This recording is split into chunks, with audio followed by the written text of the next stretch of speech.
Toyman52 back with another toy review, and today I am finally talking about this version of Cheetah that was a naked variant from the DC Universe Classics line. The figure got canceled because parents were saying, hey, this looks very sexual. No one wants to see this. And honestly, I think if your kid looks at this figure and says, wow, I am sexually turned on by this, I think you have a much bigger issue, kid. And I don't think it's got to be with the figure itself. But anyways, I've had this figure for like 3 years in my collection now. And finally, I've decided I'm going to open it because I am a out-of-box collector anyway, right? So, real quick look around the box. Not perfect condition, but I didn't really care too much. You would see the other classic DC Super Friends Cheetah version. That was the version I actually preferred anyway, so it never really bothered me.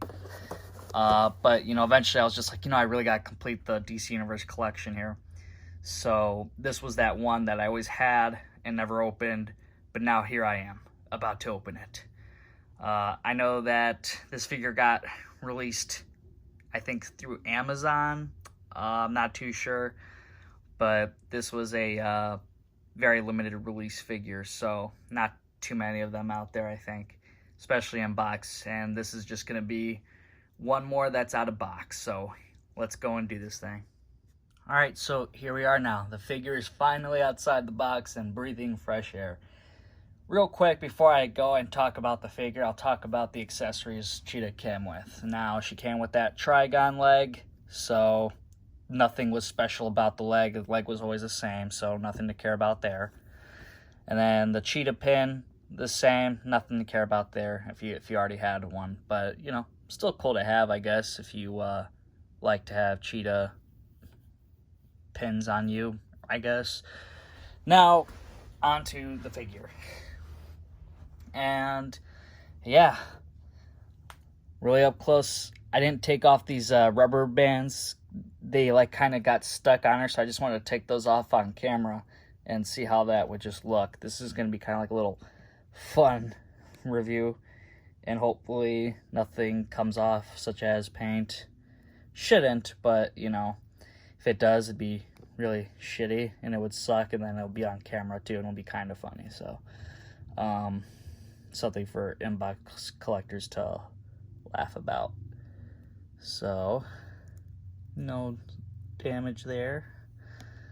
And okay, cool. So yeah, here she is now outside the box.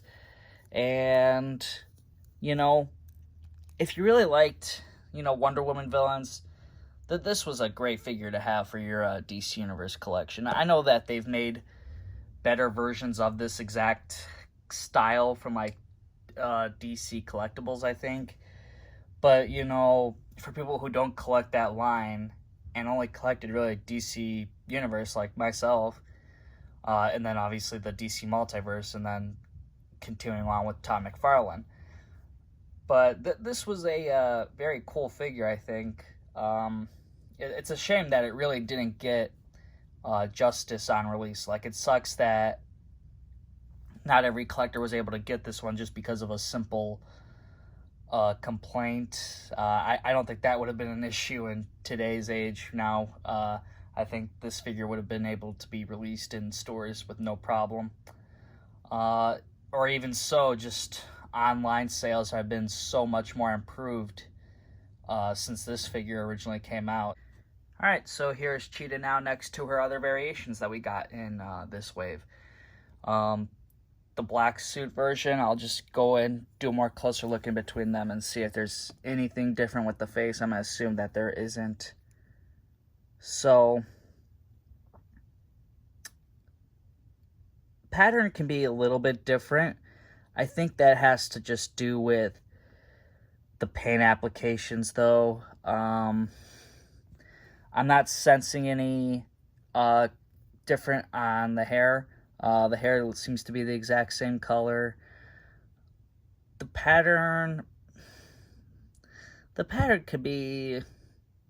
no, really looking at it from the chest, those look exactly the same. So, yeah,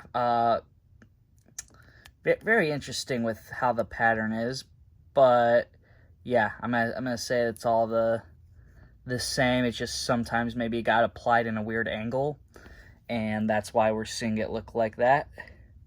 You know, some things will be slightly off, so I'm guessing that could be every Cheetah release that we've ever gotten. So yeah, this was that version though, you know. Let's go and look between her. This one has a real different design pattern, I can tell. Yeah, this one's much more obvious that it's a different design pattern, even with the legs. Inside her legs, she has no pattern really, so that's interesting. That's probably the biggest difference here, is that of that leg pattern being missing over there, in between her legs. This one obviously has it running throughout, because this one's supposed to be wearing a suit and this one's supposed to be her actual fur, so it makes sense. You know, I am happy to finally open this figure. I really am.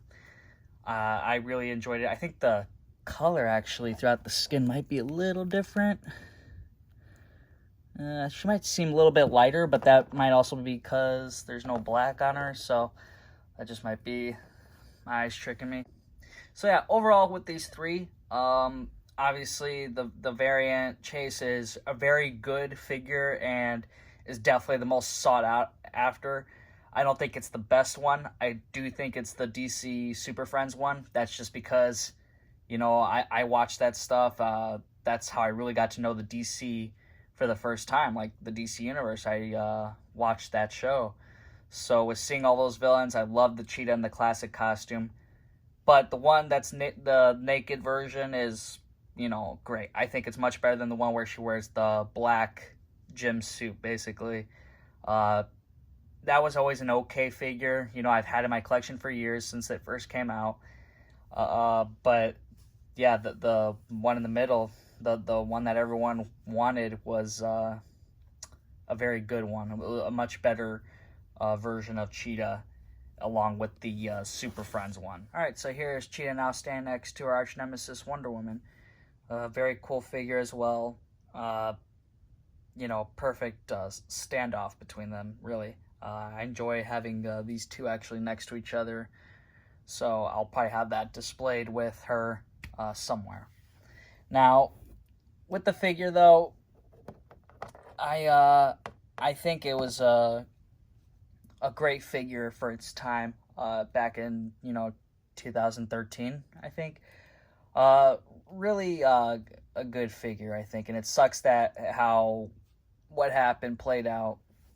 But, you know, if you did miss out on it, you know, and if you got money to spend, you know, you can get her. Whether inbox or loose, probably a little harder to find loose right now. Maybe you'll find something, but inbox. I mean, there's a few, but you know, they're always high priced. So I would watch out for that item though. You know, sometimes people list things randomly, so you know, hey, you have a chance to get this one if you want it. It's just got to be some money. Hopefully McFarlane would do something with Cheetah. Hopefully this would, you know, after Wonder Woman 84, you would think they would have released a Cheetah movie version figure. I think that would have been cool to get.